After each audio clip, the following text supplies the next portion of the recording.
Hello and warmest greetings to you. Welcome to this episode of Just a Few. My name is Patrick Antoine. Thank you for joining me.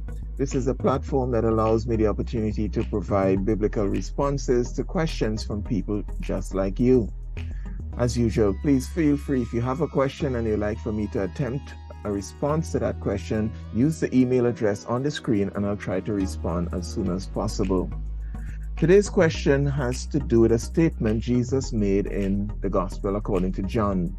And the question is, what did Jesus mean by angels ascending and descending upon him? So let's turn to the verse in question first, and then I'll provide you with a little bit of context and its meaning. It's John chapter 1, verse 51, and it says, he said to him, again, who's he?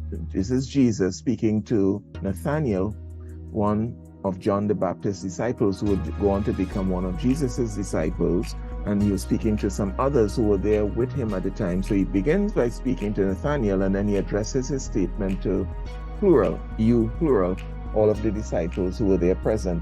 So Jesus said to him, most assuredly, I say to you all, hereafter you all shall see heaven open, and the angels of God ascending and descending upon the Son of Man. He's speaking of himself in the third person.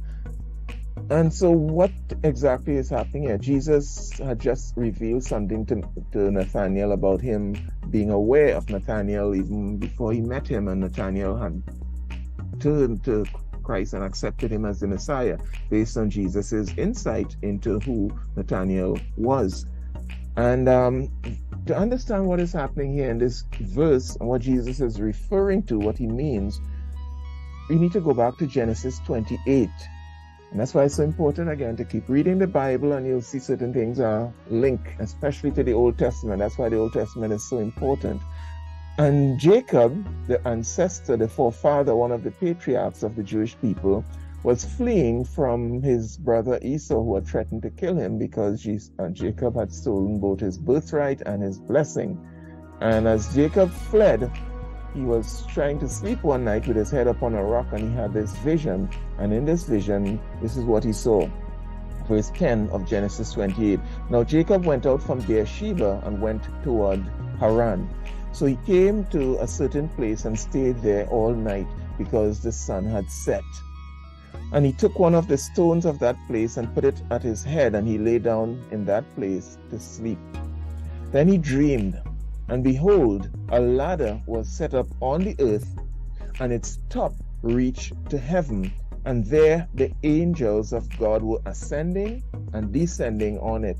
If you may read ahead to verse 13, it talks about Jehovah God was at the top of the ladder, above the ladder. So Jesus is most likely referring to this incident, this dream that Jacob had of this ladder, and it's providing access from earth to heaven through the agencies of angels. What does he mean by that? And he's saying the angels will be ascending and descending upon the Son of Man, upon him.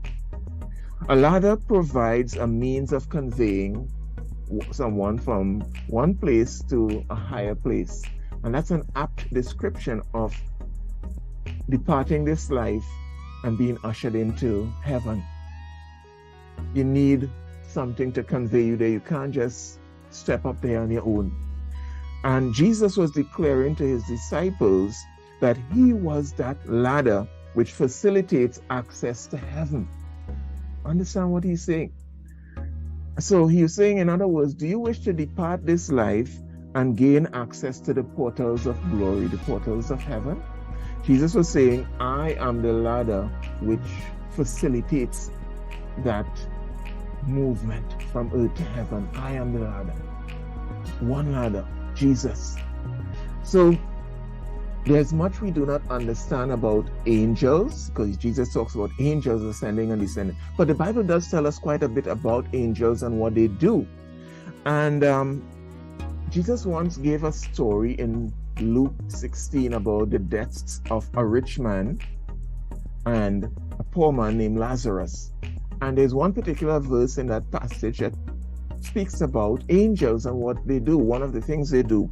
So it's in Luke 16:22, and Jesus is talking about what happened when the beggar died. So it was that the beggar died and was carried by the angels to Abraham's bosom. Notice what some angels do. They escort, if I may use that term, or carry the souls of the departed to that place of eternal rest or paradise. The Bible says the rich man died, no mention of angels. He was just buried. And of course, well, he didn't, no mention about angels carrying him anyway into the presence of God.